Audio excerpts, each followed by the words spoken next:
آگے بڑھتے ہیں ندیم بھائی، آگے بڑھتے ہیں. بہت سارے سوال آپ سے پوچھنے ہیں میں نے. اگلا سوال جو آپ سے پوچھنا چاہتا ہوں، کافی وقت سے یہ چہ مگوئیاں ہو رہی تھی، گوسپ ہو رہی تھی، ایکسٹینشن کی بات ہو رہی تھی، چیف جسٹس کو 3 سال کا وقت مزید دینے کی بات ہو رہی تھی، جس کی تردید کر دی گئی. بالکل کلیئرلی بول دیا گیا ایسا کچھ نہیں ہونے والا تارڑ صاحب کی طرف سے. اس کے بعد آج یہ خبر آتی ہے کہ ایک بل تیار ہو گیا ہے اور وہ عدلیہ سے متعلق اہم قانون سازی کا بل ہے. توقع ایک عام پاکستانی نے یہ کی کہ شاید اس بل کے ذریعے نظام عدل میں بہتری آئے گی، سٹی کورٹ بہتر ہوگا، ڈسٹرکٹ سیشن کورٹ بہتر ہوگا، ہائی کورٹ بہتر ہوگا. لیکن پھر معلوم پڑا کہ یہ بل تو صرف سپریم کورٹ کے ججز کی تعداد 6 بڑھانے کے لیے ہے، 22-23 کرنے کے لیے ججز کی تعداد، اور کوئی تبدیلی نہیں آئے گی. میں یہ سوچنے پر مجبور ہوا ندیم قریشی صاحب کہ سپریم کورٹ میں تو 55,000 کے قریب کیسز پینڈنگ ہیں، باقی کورٹس میں تو سر 20 لاکھ کے قریب کیسز پینڈنگ ہیں. تو جہاں 20 لاکھ کیسز ہیں، جہاں پہ غریب دھکے کھا رہا ہے، وہاں کے لیے کچھ نہیں ہے. جہاں پر ایلیٹ کے، اشرافیہ کے، سیاستدانوں کے، سیاسی جماعتوں کے کیسز ہیں سپریم کورٹ میں، وہاں کے لیے قانون سازی ہے. کیسا انصاف ہے سر یہ؟ دیکھیں، یہ ماضی میں بھی قانون سازیاں ہوتی رہی ہیں، لیکن یہ پہلی ایک گورنمنٹ آئی ہے جادوگروں کی، اور وہ بڑے ذہین اور فتین لوگوں کی، جن کو بڑا دعویٰ ہے کہ وہ ایکسپیرینسڈ لوگ ہیں، بڑے محب وطن لوگ ہیں، بڑے تجربہ کار اور بڑے کونا مشق لوگ ہیں. وہ شبانہ روز محنت کرتے ہیں. پرائم منسٹر جو آج پاکستان کے، وہ ایک بڑا شعر پڑھتے ہیں، شبانہ روز ایک لفظ استعمال کرتے ہیں.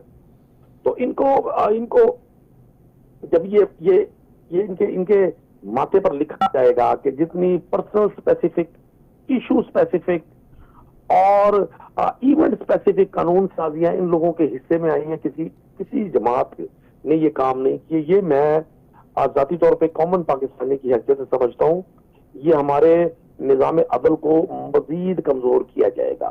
ہر شخص کو سمجھ آ رہا ہے کہ جب سے اسپیشل سیٹس کا فیصلہ دیا ہے پاکستان کی سپریم کورٹ نے، بجائے اس کے کہ حکومت مجبور کرتی ہے الیکشن کمیشن کو، جس کو کہا جاتا ہے نام نہاد طور پر کہ جی وہ خود مختار ہے، حالانکہ اس کے کسی فیصلے میں نہ مختاری ہے نہ خودی ہے. اس کے ہر فیصلے میں ایک خاص جماعت کو زیر کرنے کی چھپی اور کھلی خواہش ظاہر ہوتی ہے. تو بجائے اس کے کہ یہ اس فیصلے کو منون مانا جاتا اور عوام کی وش کے مطابق چیزوں کو آگے بڑھایا جاتا، حکومت وقت نے اسی وقت سے پلان کیا کہ کس طرح سے سپریم کورٹ کو انڈرمائن کیا جائے، سپریم کورٹ کو نیچا دکھایا جائے، سپریم کورٹ کے ان ججز کو جنہوں نے آئین اور قانون کی بالادستی کے لیے وہ کہہ رہے ہیں سر، وہ کہہ رہے ہیں ثاقب نثار کے ساتھ کچھ ہونے والا ہے. جی وہ کہہ رہے ہیں ثاقب نثار کے ساتھ بھی کچھ ہونے والا ہے. دیکھیں، میں آپ سے گزارش کروں، میں تو جفری صاحب آپ کی طرح میڈیا سے یا دیگر ذرائع سے ہمیں انفارمیشن آتی ہے. ہم تو ترڑ صاحب کی طرح کو بہت زیادہ نہ ہمیں جادوگری مزاج ہے ہمارا، اور نہ ہی ہم بہت زیادہ ویل انفارمیٹیو ہیں. اللہ کرے اس ملک کے ساتھ جس نے زیادتی کی ہے سب کو اس کا حساب دینا پڑے اسی دنیا میں. ندیم صاحب، دنیا میں تو ہوگا. امپورٹنٹ کیس تھا آج عدالت میں، توہین عدالت کی کارروائی تھی جو پی ٹی آئی کے جلسے کا این او سی کینسل ہوا تھا. اس میں جو اسلام آباد ہائی کورٹ کے چیف جسٹس عامر فاروق صاحب کے ریمارکس ہیں، میں تھوڑا سا حیران، شچ و پنج کا شکار ہوا، اچنبے کا شکار ہوا کہ اتنی بڑی بات انہوں نے کہہ دی. اور وہ نیوز پلیٹ فارمز نے بھی کافی جگہوں پہ وہ اٹھائی گئی ہے، کافی جگہوں پہ اگنور کر دی گئی ہے. چیف جسٹس عامر فاروق صاحب آج اس کیس میں کہتے ہیں پاکستان حالت جنگ میں ہے، بلوچستان میں جو ہو رہا ہے سب کے سامنے ہے. یہ لوگ ایک پارٹی کے سپورٹر ہیں لیکن پہلے انسان اور پاکستانی بھی ہیں. پورا اسلام آباد بند ہے، کنٹینرز ہی کنٹینرز ہے. وجہ کیا ہے؟ محرم ہو گیا، ختم نبوت والے آ گئے، اب آگے کیا ہونے والا ہے یہ بھی بتا دیں. میں سمجھتا ہوں اگر یہ الفاظ ہمارے پرائم منسٹر کے منہ سے آتے بلوچستان کی حالات کو دیکھ کے، رحیم یار خان میں ڈاکوؤں کی حالات کو دیکھ کے، تو میں زیادہ اس کو ہضم کر پاتا.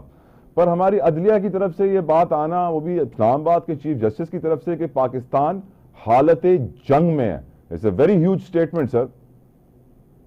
دیکھیں جی، یہاں تو بڑے لیول پہ جتنے بھی لوگ ہوتے ہیں جو بڑے منصب اور عہدے رکھتے ہیں جی، ان کے منہ سے نکلے ہوئے ہر لفظ کی کوئی اہمیت ہوتی ہے.